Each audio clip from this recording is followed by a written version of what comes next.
Hola, buenas tardes. ¿Me podrías decir tu nombre, por favor? Hola, buenas tardes. Mi nombre es Tania Gómez Mendoza. Hola, Tania. ¿Me podrías decir qué piensas de la corrupción en México?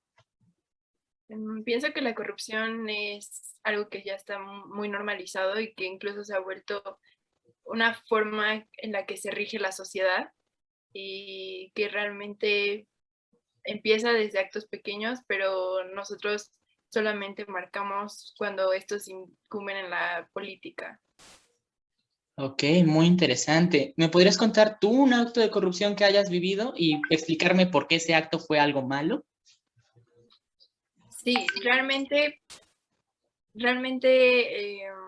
me acuerdo perfecto que hace unos meses cuando todavía estaba el tema de las restricciones para salir por cuestiones de COVID, me detuvieron unos policías de tránsito diciendo que no había hecho mi verificación, pero sí la tenía vigente y solamente me hicieron orillarme y después de eso buscaron muchas razones por las cuales me debían de haber infraccionado, cosas que no tenían sentido porque yo tenía todos mis papeles en orden y pues al final decidieron decirme que habían otras formas de arreglar las cosas para darlo la famosa mordida.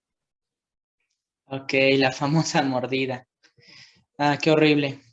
Pero, ¿y qué podrías hacer tú para combatir la corrupción o qué piensas que debería hacer el país para combatir la corrupción?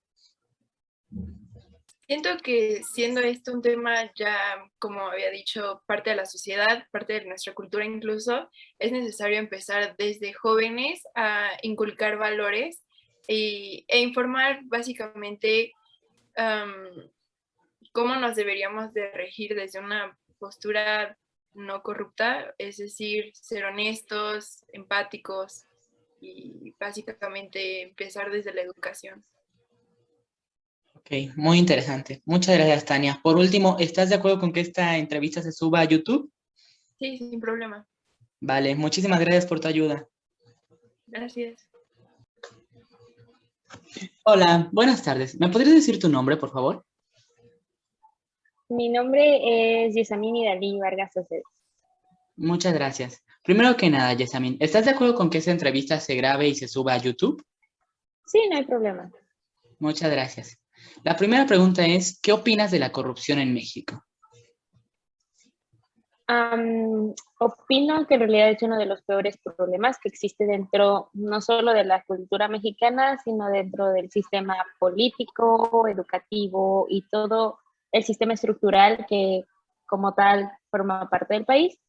Y considero que es uno de los principales problemas que deberían de solucionarse hoy en día, desde los niveles más bajos de educación hasta los más altos. Ok, muchas gracias. ¿Podrías contarnos sobre alguna experiencia de corrupción que hayas vivido tú misma y por qué esa experiencia fue algo malo? En realidad creo que todos, por lo grande que es el problema en el país, hemos vivido desde experiencias básicas hasta experiencias más grandes.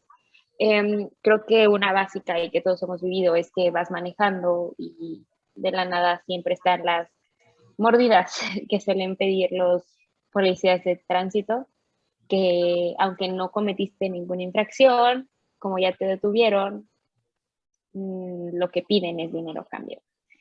Eh, y también existen corrupciones un poco más básicas, dependiendo del ambiente en el que estés, que puede ser en la escuela, que es recibir, o sea, dar algo a cambio de una calificación. Y aunque no me ha pasado, sí he sabido de casos extremos en los que lo hacen. Y una vivencia específica que yo haya vivido fue que siempre existe esta parte de que no que yo lo haya vivido específicamente, sí con mis amigas, fue que la entrada a un antro es igual un súper ejemplo de corrupción, pero como dije, lo he vivido en diferentes situaciones, desde el tránsito, escuela, antros, eh, el realizar papeleo importante. Vaya, qué desgracia. Pero para todo esto, ¿qué podrías proponer tú, que podrías hacer tú misma o que podría hacer el país para afrontar o atacar este problema? Creo que el hecho de que sea un problema estructural lo convierte en un problema que no puede solucionarse de un día para otro. Es decir, no puedes decir, yo voy a eliminar la corrupción de hoy a mañana, eliminando todas las instituciones que yo sabía que eran corruptas. Como dije, es estructural. Entonces, aunque cambies de personas, aunque cambies completamente el personal de una institución, no va a dejar de existir si no cambias a las personas como tal. Entonces, en un principio la corrupción hay que evaluarla desde sus fundamentos, es decir, qué es lo que conlleva a las personas a volverse corruptas. Ejemplo, en los sistemas, en el tránsito, ¿qué convierte a una persona corrupta?